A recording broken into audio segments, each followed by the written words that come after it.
제3차 국정협의회가 민주당의 발목 잡기로 인해 성과를 내지 못했습니다. 민주당은 불참에 대한 비판을 의식하여 마지못해 참석했지만 정작 소득 대체율을 핑계 삼아 민생 논의를 원천 봉쇄했습니다. 대단히 유감입니다. 이미 지난달 28일에도 민생법안과 추경 논의를 위한 여야정 국정협의회가 민주당의 일방적인 불참으로 무산된 바가 있습니다. 당시 우원식 국회의장까지 나서서 추경만큼은 다른 상황과 연계하지 말고 추진하자고 요청했지만 이재명 대표는 끝내 외면했습니다. 어제도 민주당은 형식적으로 잠시 자리를 채웠을 뿐 정략적인 이유로 민생을 내팽개쳤습니다.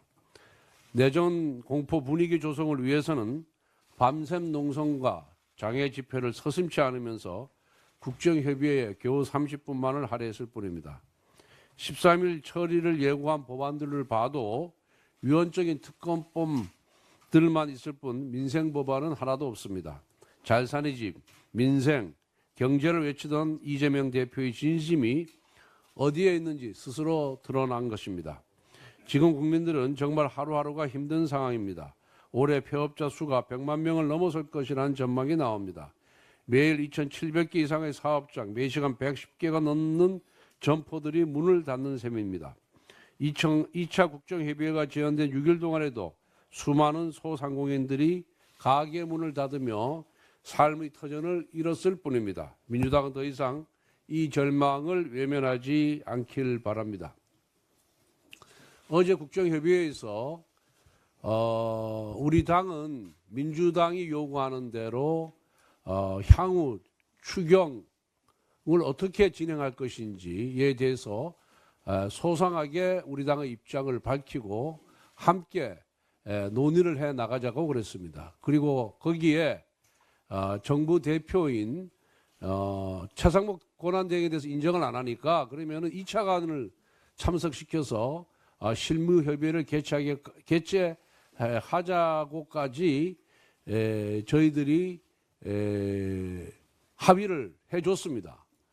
그런데 그 전 회의에서 소득 대체율 정부 여당은 42%를 주장했고 민주당은 44 내지 45%를 주장해서 그 중간선인 43%로 하자라고 제가 제안을 했습니다. 왜 그러냐면 원래 우리 측 제안은 보험료율 13%, 소득 보험료율 13%에다가 자동 안정장치 도입 그리고 소득 대체율 42%였습니다. 그런데 민주당이 자동 안정장치를 도입하면은 소득 대체율이 낮아지는 효과가 있다라고 주장을 하면서 그거는 못 받겠다고 해서 그러면은 소득 대체율을 43%에서 조정하자라고 제가 제안을 했습니다. 우리 당에도 여기 우리 당 연금특위위원장인 박수영 의원을 비롯해서 전부 대다수의 연금특위위원들이 반대를 했습니다. 자동 조정장치 도입 없는 그 소득 대체율 44%는 절대 받을 수가 없고 43%도 받을 수 없다라고 우리 당 의원들이 반대했음에도 불구하고 하루에 적자가 788억씩 적자가 쌓이고 있습니다. 손해를 보고 있습니다. 이런 상황에서 또 우리 청년들도 여기에 대해서 반대를 하고 있습니다. 그렇지만은 우리가 지금 소수당이고 민주당이 동의 없이는 단 하나의 법률도 통과시킬 수 없는 이러한 절박한 상황에서 그래도 보험료율을 9%에서 13%로 올리는 것이 연금 재정의 지속성이라든가 이런 측면에서 봤을 때 국가에 도움이 된다, 국민들에게 도움이 된다라는 판단하에서 그 모든 비판과 비난은 원내대표인 제가 받겠다는 그런 각오하에 0.5%만 내려달라고 사정을 했고 민주당은 거기에 대해서 긍정 검토를 하겠다라고 지난번에 약속을 했습니다. 그래서 어제 저는 이 부분이 타결이 될 줄 알았는데 민주당이 여전히 43.5%를 고집하는 바람에 모든 논의가 숲으로 돌아갔습니다. 정말 민주당이 43.5인데 0.5%를 양보를 못하고 44를 고집을 한 겁니다. 그래서 민주당이 그래서 의장 중재안이 43.5였습니다. 의장 중재안이. 근데 제가 그 0.5%만 좀 내려라. 소득 대출 1% 차이가 나중에 가면 한 300조 원 정도 차이가 난다. 그래서 그건 내려달라고 사정을 했는데 민주당이 못했습니다. 과연 민주당이 이게 민생을 위하는 정당인지, 국민을 위하는 정당인지, 경제를 위하는 정당인지 정말 어제 실망을 해서 결국은 회의가 지금이라도 민주당이 민생과 경제를 위하고 그다음에 미래 세대를 위한다고 그런다면은 불충분하지만은 우리가 제안한 조건을 좀 수용을 하고 나머지 문제는 국회 연금특위를 구성해서 1년의 시한을 두고 자동 안정장치를 비롯해서 다층 연금 제도에 대해서 함께 논의하기를 기대합니다. 민주당은 이미 대한민국을 심리전 내정 상태로 몰아넣은 것도 모자라 실제 내전으로 몰아넣겠다는 시도를 계속하고 있습니다. 30번째 줄 탄핵, 정치 특검, 명분 없는 단식, 철야 농성 등 민주당 이재명 세력이 자행하는 일들은 모두 헌재의 대통령 탄핵 이후 대한민국을 내전 상태로 몰아넣겠다는 시도들입니다. 민주당이 심우정 검찰총장을 탄핵하겠다는 사유가 무엇인지 국민은 납득할 수 없습니다. 법원의 판결을 따른 검찰총장이 무슨 죄를 저질렀다는 것입니까? 구속 취소와 석방이 잘못된 결정이라고 판단한다면은 이러한 결정을 한 법원에 책임을 묻는 것이 정상이 아니겠습니까? 본인은 8개 사건, 12개 혐의, 5개 재판에 악영향이 갈까봐 판사 탄핵은 못하고 법원의 판결을 따랐을 뿐인 검찰총장만 탄핵하겠다는 것 아닙니까? 그동안 거대 야당의 29번 줄 탄핵으로 4억 6천만 원의 혈세가 낭비되었다고 합니다.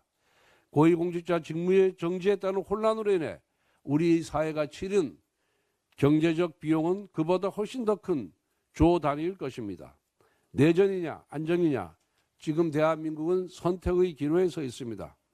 지금 국회의 제1책무는 안정과 수습입니다. 국민의힘은 오직 국민만 바라보며 국정 안정과 민생 수습에 매진하겠습니다.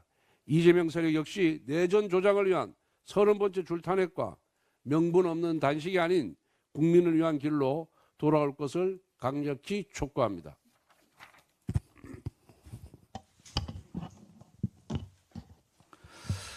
한국은행이 지난주에 발표한 자료에 따르면 우리나라 2024년도 1인당 명목 국민총소득은 36,624달러로 전년 대비 1.2% 증가하는 데 그쳤습니다. 2014년도에 3만 달러를 넘어선 이후에 11년째 정체된 수치입니다. 요즘 한국의 석유화학 산업, 철강 산업도 활력을 잃어가고 있습니다. 미국 상황도 만만치 않습니다. 뉴욕 증시는 트럼프 관세 정책의 불확실성으로 미국 경제가 침체에 빠질 수 있다는 투자자들의 우려로 급락했습니다. 경기 침체와 물가 상승이 미국장에도 동시에 나타나는 스태그플레이션 현상이 일어나고 있습니다. 저는 여당의 정책의장으로서 최근 이런 생각을 해보고 있습니다. 우리나라의 현재 명목 국내 총생산이 2,549조인데 추경에 30조의 재정 지출을 통해서 경제를 살릴 수 있을 것이라는 그 기대감을 주는 것은 저는 이거는 현실에 맞지 않다라고 생각합니다. 재정 지출을 통해서 국가 경제를 견인해 나가는 시대는 이제 저물어 가고 있다 이렇게 생각합니다. 그렇다면 민간 기업들이 기술 혁신을 하고 또 정부는 규제를 완화해 주는 그 길을 이제 대한민국은 걸어가야 되는 게 아닌가라는 생각을 하고 있습니다. 현재 대한민국은 과도한 규제로 경제 성장에 발목이 묶여 있습니다. 주 50시간 규제에 묶여 있는 반도체 등 첨단 산업, 기업 경영 활동에 발목을 잡고 있는 상법 개정안, 과도한 재건축 재개발 규제. 최근에 민주당은 금리를 금리 산정을 법제화하는 은행법까지 지금 발의를 해놓고 있는데 일률적인 금융 및 대출 규제, 핀테크 디지털 금융 규제, 원격 의료 규제, 소형 모듈 원자로 등 차세대 원전 개발 규제 이런 게 대표적인 사례라고 봅니다. 민간 기업 스스로 창조와 성장의 길을 갈 수 있도록 길을 열어주는 것이 정치권과 정부가 해야 될 일이 아닌가라는 그런 생각을 하고 있습니다. 국민의힘은 기업과 국민의 경제적 기회를 확대할 수 있도록 불필요한 규제를 완화하는 법안과 정책에 더욱 관심을 갖고 추진하겠습니다. 민주당도 규제 강화 정당이라는 오명을 벗을 수 있도록 같이 좀 동조할 수 있는 그런 협조를 부탁을 드립니다. 최근에 건설 산업의 상황이 정말 심상치가 않습니다. 건설업은 GDP의 15%를 차지하는 핵심 산업인데 건설사들이 줄도산하고 있고 법정관리 신청 건수가 급격하게 늘어나고 있고 이와 더불어서 일자리도 건설업 분야에서 급격하게 감소하고 있습니다. 올 1월에 건설업 취업자는 2013년 이후 가장 큰 폭인 16만 9천 명이 감소했습니다. 청년 일자리도 이에 따라서 6만 1천 개가 사라졌습니다. 법정관리를 신청한 중견급 건설사도 신동아건설, 대저건설, 안강건설, 삼성기업 등 6곳에 이르고 있습니다. 제가 이런 이야기를 하는 이유는 최근에 건설 산업의 심각한 상황에 비춰봤을 때 정부의 대책이 굉장히 안일한 미봉적 조치에 그치고 있다 이렇게 생각을 하고 있습니다. LH에 의한 분양가 이하 가격 직접 매입, 매입형 등록 임대의 지방 준공후 미분양 아파트 제한적 허용, 시알리처 상반기 출시 지원, 현장에서는 현실성이 부족하다라는 지적들이 연이어 나오고 있습니다. 국토부와 금융위 또 관계 부처에서는 건설 산업의 심각한 상황을 비춰봤을 때 몸살이기에 급급할 그럴 때가 아니다. 비수도권 미분양 사태 해결 등등을 위해서라도 DSR 대출 규제 과감하게 완화할 때가 됐다고 보고 또 비수도권에 대한 부동산 세제 개편도 과감하게 지금은 한시국 조치라도 정부가 검토를 해야 된다 이렇게 판단을 하고 있습니다. 여당으로서 정부 측과 함께 다시 한번 긴밀한 대화를 할 필요가 있습니다. 지금 시국이 이렇다 보니까 각 부처의 수장들도 몸을 사리고 혹시 모를 리스크로 본인이 또는 본인이 속한 부처가 책임을 져야 되는 어떤 그런 일이 생기지 않을까 우려할 수 있는 그런 현실이긴 합니다만 보다 과감한 그런 대책 마련과 추진이 필요하다 이런 말씀을 드리겠습니다. 이상입니다.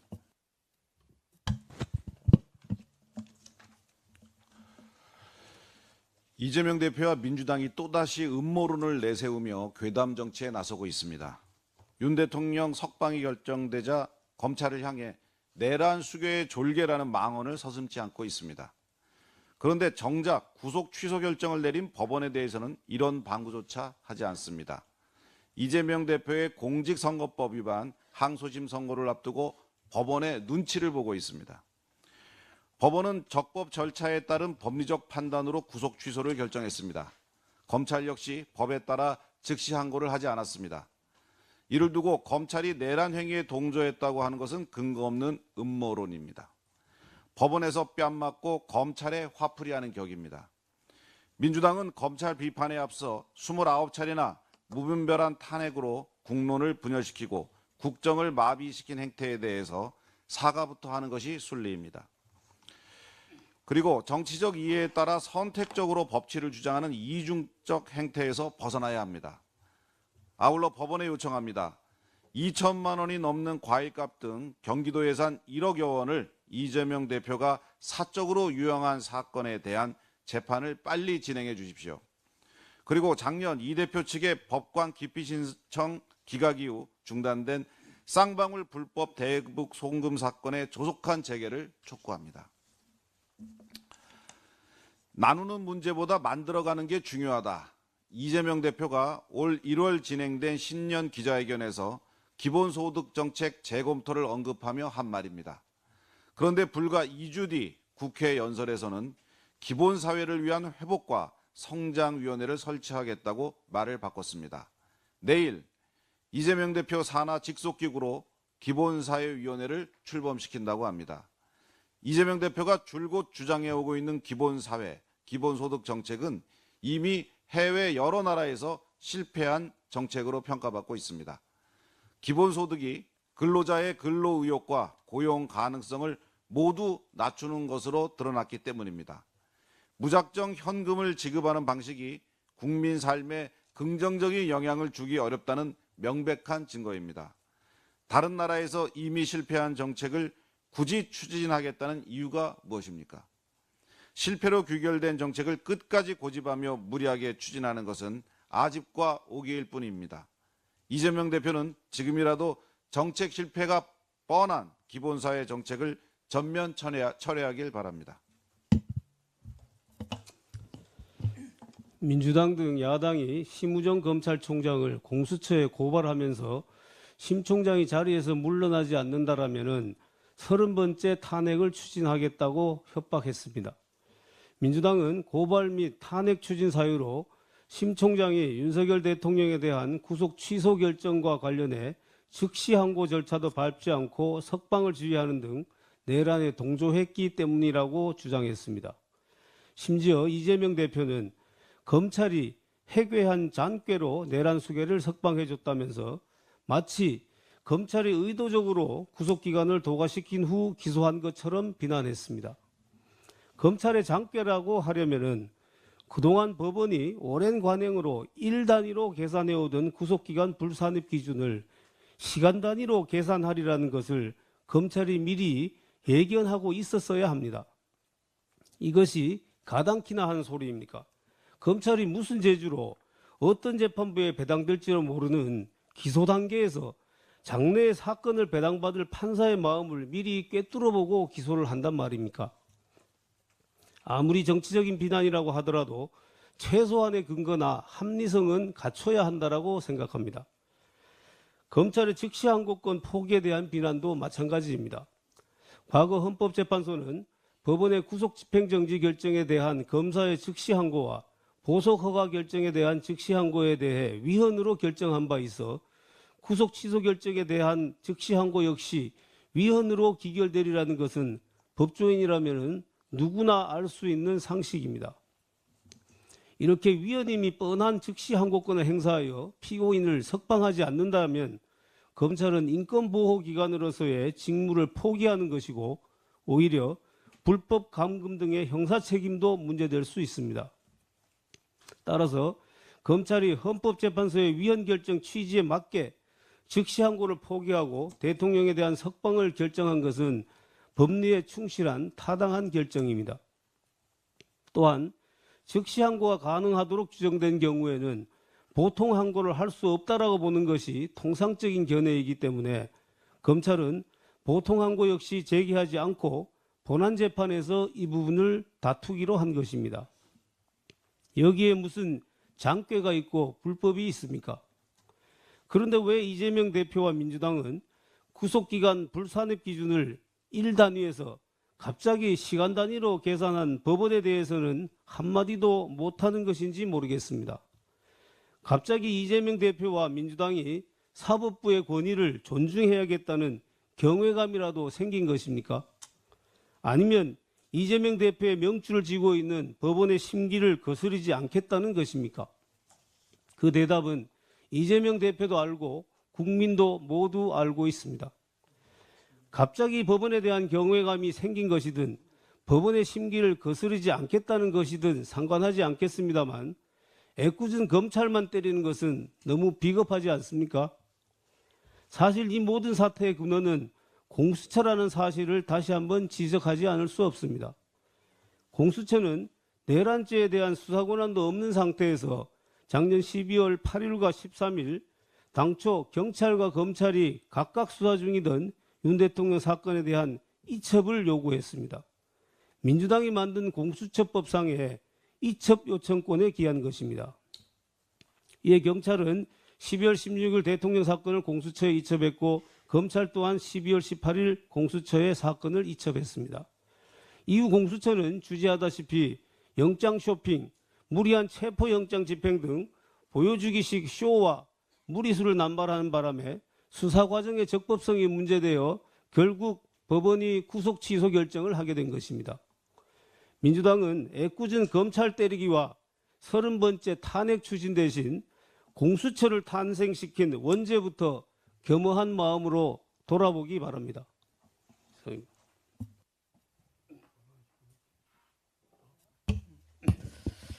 보건복지위원회 간사 김미애입니다. 어제 모처럼 국회에서 보건복지위, 입법조사처가 의사협회, 전공의협회와 함께 의료개혁 과제 중 하나인 전공의 수련 환경 개선을 주제로 토론회를 가졌습니다. 의정 갈등 후 국회에서 공식적인 정책 논의는 처음이라는 생각이 듭니다. 전공의 수련 환경은 매우 혹독합니다. 과거보다 나아졌다고 하지만 법적으로 주당 근무 시간이 80시간, 연속 근무 시간은 무려 36시간입니다. 이마저도 현장에서 잘 지켜지지 않고 상당수가 충분한 수면 및 휴식 시간을 얻지 못한 채 주 100시간 이상을 일하고 있다고 합니다. 전공의는 근로자와 피수련자라는 이중적 성격이 있긴 하지만 근로기준법상 최대 근로시간이 주 52시간인 점을 감안하면 개선되어야 마땅합니다. 우리가 양질의 의료 서비스를 제공받을 수 있었던 바탕에는 전공의들의 희생이 있었음에도 그 심각성을 미처 알지 못했습니다. 전공의 수련 환경은 환자 안전과 직결된다는 인식하에 이제라도 현장 목소리를 반영하여 획기적으로 개선해야 합니다. 올해 보건복지부 신규 사업으로 지도 전문의 지원 등 전공의 수련 환경 혁신에 2,332억 원, 전공의 등 수련 수당도 415억 원을 투입합니다. 첫 술에 배부를 수 없듯이 당장 현장을 만족시킬 수 없겠지만 의료개혁의 일환으로 전공의 수련 국가 책임제를 실시하며 국민의힘과 정부는 수련 환경 개선을 위해 진심을 다해 정책을 펼쳐 나갈 것임을 말씀드립니다. 지난주 국민의힘과 정부는 고심 끝에 내년도 의대 모집 인원을 증원 전으로 동결하겠다고 발표했습니다. 많은 비판의 목소리가 있지만 그것을 감수하더라도 교육 정상화와 의료 공백을 더 이상 방치해서는 안 된다는 절박함이 있었습니다. 이제 의대생과 전공의 여러분께서도 학교와 의료 현장으로 돌아와 주시길 간곡히 요청드립니다. 교육 현장과 의료 현장으로 돌아오셔서 교육의 질을 담보, 소송 부담을 완화하는 의료사고 안전망 강화 대책, 공정한 수가 체계 등 산적한 의료 현안을 함께 논의합시다. 그리고 지금 이 시간에도 여러분을 기다리는 고통받는 환자가 있다는 사실을 꼭 기억해 주셨으면 좋겠습니다. 이상입니다. 외통위 간사 김건희입니다. 지난 3월 7일 더불어민주당 국제외교협력본부가 우리 외교부에 대해 구구외교협력부라고 비난하는 논평을 낸 것에 대해 매우 유감스럽게 생각합니다. 이 논평은 급기야 외교부 장관의 조부 선친의 존엄마저 거론하면서 비난하는 무리수를 저질러 눈살을 찌푸리게 했습니다. 이는 밤이고 낮이고 소리 없는 전쟁터인 전 세계 외교 현장에서 국익을 위해 헌신하고 있는 외교부 직원들에 대한 모독입니다. 독일 공영방송의 해당 다큐멘터리는 인사이드 코리아, 미국, 중국, 그리고 북한이라는 제목으로 현 국내 정치 상황을 글로벌 체제 경쟁의 맥락에서 해석하는 내용입니다. 이런 시각은 상당 부분 민주당이 1차 탄핵 소추안에 북한, 중국, 러시아를 적대시하고 일본 중심의 기이한 외교 정책을 고집하여 동북아에서 고립을 자초하고 전쟁의 위기를 촉발시켰다는 소추 사유를 포함시킨 것이 불러온 것입니다. 그런데 민주당은 이러한 탄핵 소추 내용이 잘못 포함되었다고 반성하고 해명하는 것이 아니라 국제사회의 비판적 시각을 그저 극우 세력의 거짓 주장으로 몰면서 재갈을 물리려 하고 있습니다. 그리고 외교부가 이러한 시도에 수족처럼 움직이지 않는다고 비난하고 있습니다. 더불어민주당은 남의 나라 언론 자유마저 탄압하려는 시도는 그만두고 판단은 다큐멘터리를 시청하는 온 세계 시청자들의 몫으로 남겨야 할 것입니다. 전 세계가 언론 자유를 억압하는 제1야당 민주당의 행태를 예의주시할 것입니다. 이제라도 논평을 낸 더불어민주당 국제외교협력본부는 이를 철회할 것을 촉구합니다. 그리고 국가를 위해 헌신하고 있는 외교부 직원들에게 모멸감을 준 것에 대해서는 사과하시기 바랍니다.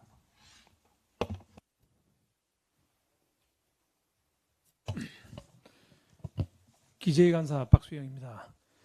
미국의 대표적인 싱크탱크인 헤리티지 재단이 발간한 2025 경제 자유도 보고서가 어제 발표되었습니다. 이 보고서에 따르면 한국은 전체 12개 평가 항목 중에서 노동시장 부문에서 56.4점을 얻는 데 그쳐서 평가 대상 184개국 가운데 100위를 차지했습니다. 작년 87위에서 무려 13등급이나 떨어진 것이고 완전 자유로부터 억압까지 5단계로 나뉜 등급에서 네 번째 단계, 즉 끝에서 두 번째 단계인 부자유, mostly unfree로 분류가 되었습니다.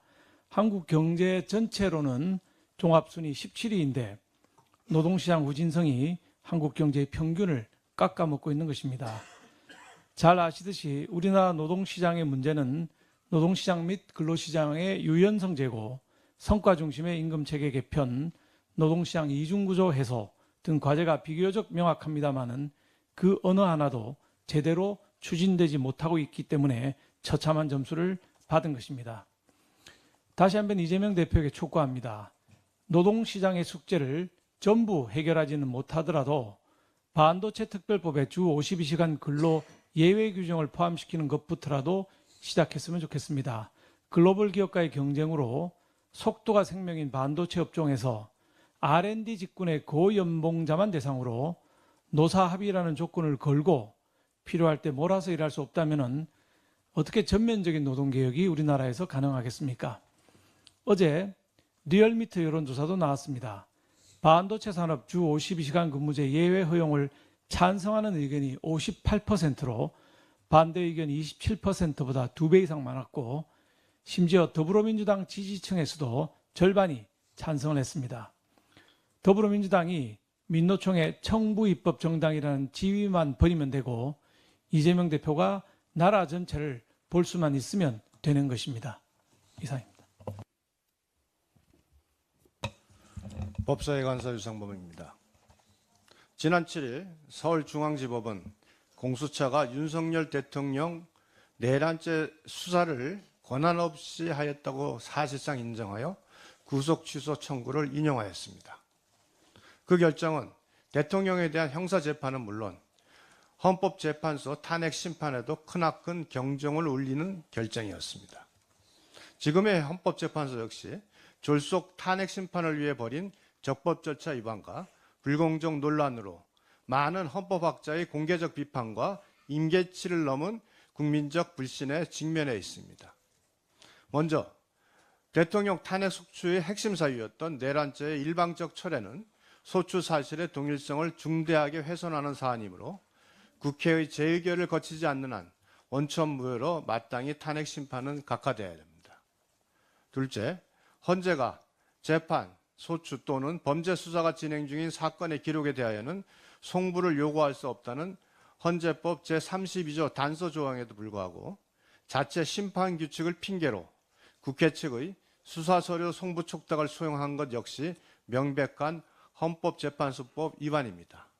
하위법으로 상위법을 어기는 초법적 발성으로 헌재 스스로 탄핵 심판의 정당성 훼손을 자초하는 행태입니다.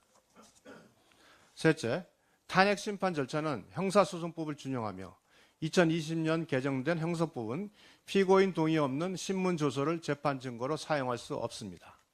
그럼에도 윤석열 대통령은 물론 다른 계엄 관계자들이 동의하지 않는 검찰 신문 조서를 헌재가 탄핵 신문 증거로 사용하는 것은 법률 위반을 넘어 헌재 판결의 정당성이 부정될 수밖에 없습니다.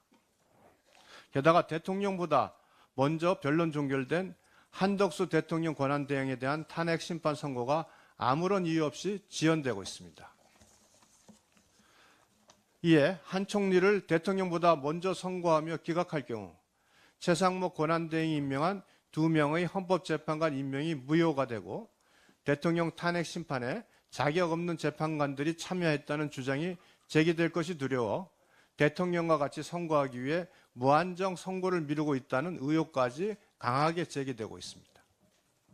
우원식 국회의장이 정족수를 위반해 의결한 것 또한 헌재 주석서에 명확히 규정되어 있고 한 총리에 대한 탄핵 심판 사유 또한 위헌, 위법 사유가 없으므로 신속히 각하되거나 기각되어야 합니다. 법치주의의 핵심은 적법 절차의 준수입니다. 헌법재판소가 윤석열 대통령 탄핵 사건에서 중대한 적법 절차를 준수하지 않는 것은 1988년 헌법재판소 설립을 주도한 헌법학계의 최고 석학인 허영 교수님 말대로 헌재가 헌법 위에 군림하려 한다 할 것입니다. 마치겠습니다. 예. 예, 국민의힘 미디어특위위원장 이상입니다. 지난 8일 윤석열 대통령의 석방과 관련된 송출된 방송의 편향 보도에 대해서 몇 가지 짚고 넘어가겠습니다. 지금 보시는 이 판넬이 방송 3사가 메인 뉴스 아이템을 편성한 겁니다.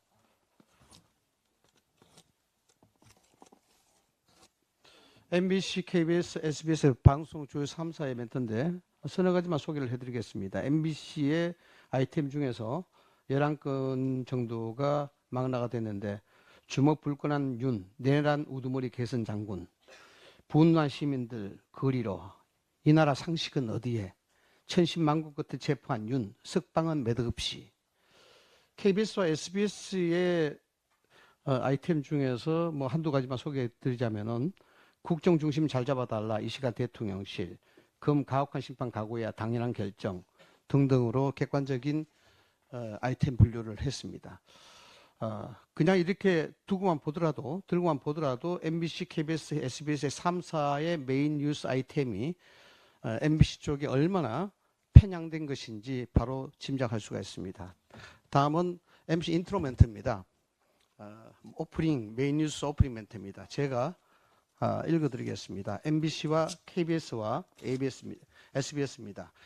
MBC의 인트로 멘트, 메인 뉴스의 오프닝 멘트, 아시다시피 메인 뉴스의 오프닝 멘트는 전체적인 뉴스의 큰 여론의 반영을 일으키기가 굉장히 중요합니다. MBC가 이렇습니다. 오늘 많이 어이없고 황당하고 답답하셨을 것 같습니다. 내란 우두머리 혐의로 재판에 넘겨진 대통령이 환한 미소로 주먹을 쥐고 손을 흔들며 버젓이 거리를 활보하는 일이 벌어졌습니다. 이것이 MBC의 오프닝 멘트입니다. KBS와 SBS의 오프닝 멘트는 말씀드리지 않겠습니다. 귀를 의심할 정도의 수준입니다. 오늘 많이 어이없고 황당하고 답답하셨을 것 같다. 이런 표현이 과연 메인 뉴스의 공영방송에 적합한지 아마 상식적으로 표현해도 이해가 되실 거로 생각이 됩니다.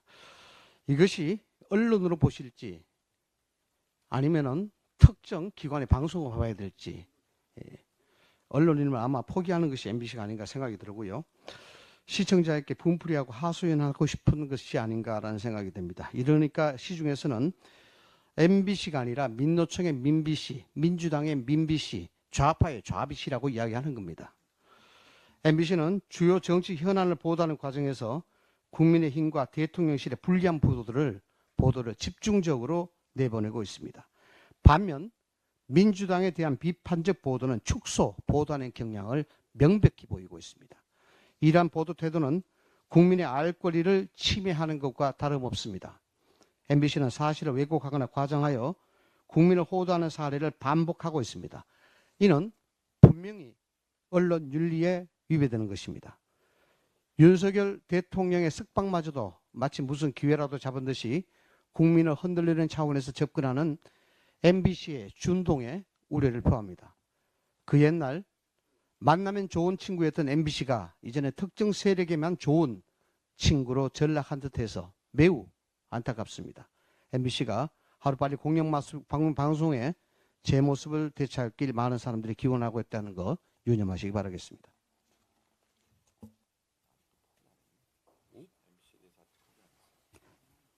아주 우리 날카로운 분석으로 MBC 실체가 잘 드러났다 이렇게 생각하고 있습니다. 우려가 아니라 규탄 대상이 돼야 마땅하다 이렇게 생각을 합니다. 그와 관련해 가지고 국회에 국회의원들 그 목욕탕이 있는데 과거에는 여야가 선호하는 방송이 차이가 있기 때문에 YTN이나 연합뉴스 TV를 이렇게 틀어놓는 것을 묵시적인 관행으로 삼았는데 요즘은 가보면은 민주당 의원들이 많아서 그런지 맨날 MBC만 틀어놔요. 오늘 아침에도 제가 MBC를 연합뉴스 TV로 바꿔놨습니다.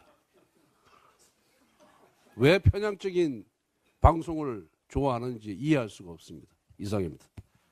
비공개하겠습니다.